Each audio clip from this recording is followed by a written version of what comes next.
Hey guys, today I'll be sharing with you my base routine. This is a requested tutorial from one of my Instagram supporters. I hope you guys will enjoy this tutorial. So the first step in this routine is to prep and prime my face. My skin is already cleansed and moisturized, and I'm going to moisturize my skin again using Bobbi Brown Vitamin Enriched Face Base.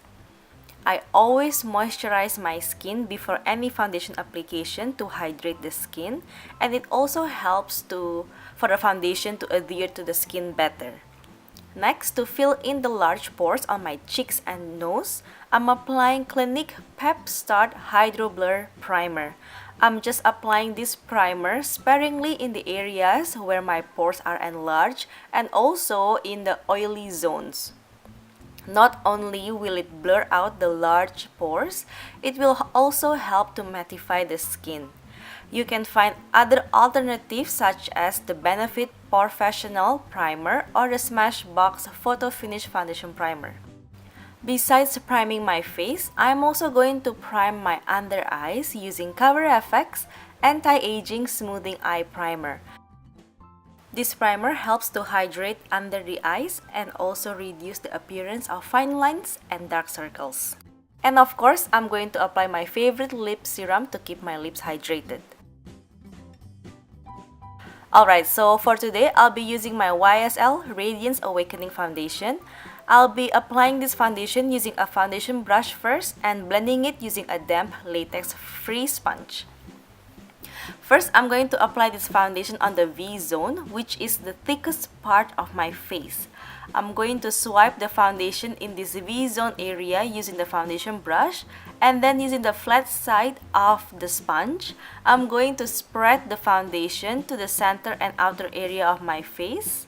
And I'm lightly bouncing or stippling my sponge in the area where I need more coverage. The reason why I'm applying the foundation in the V-zone first is so that the areas where my skin is thinner, such as the center of my face and nose, won't get too much product, and so the foundation will look natural and not heavy. One question that I do get asked a lot is, how do I get my foundation to look light and natural and not cakey? Well, the very one philosophy that I always go back to is that less is more. So try to use very little foundation first, and if you need more, you can always go back and add more. Honestly, for this whole face, I only use one pump of foundation. I chose to use a damp sponge for this application because the sponge actually helps to blend the foundation out and shade it a little bit more. As you can see in the before and after comparison, I managed to cover most of my imperfections, but still keeping the skin looking natural. Next, I'm using MAC Pro Longwear Concealer to cover my dark circles and blemishes. I'm just dotting a bit of the concealer under my eyes, and again, I'm going to blend this concealer by using the same damp sponge I've used earlier.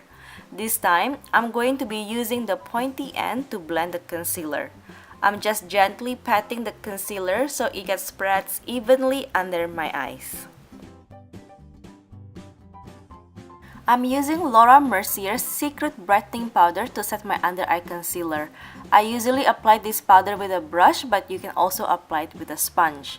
Using a brush, I'm just lightly dabbing the powder under my eyes. Usually this works fine for me to prevent creasing. However, in the summer, I do tend to get a lot oilier, and so I'll be using the sponge and dip it in the powder, and then I'm going to apply this powder generously under my eyes and leave it for a minute. I brush the excess away.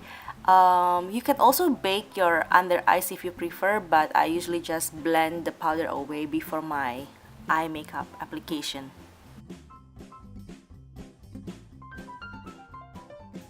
Next, to set my base, I'm just applying Mercier Translucent Setting Powder, and here I'm showing you the difference between the under eye powder and the translucent powder.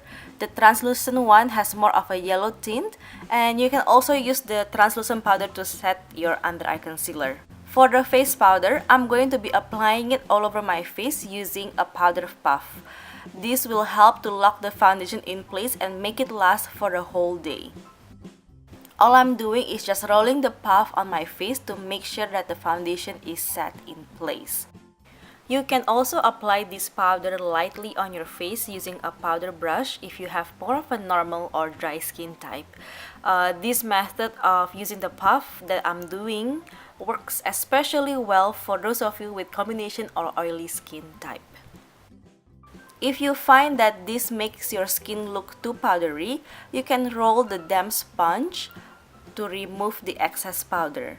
Lastly, I forgot to mention that I also use a setting spray to lock everything in place.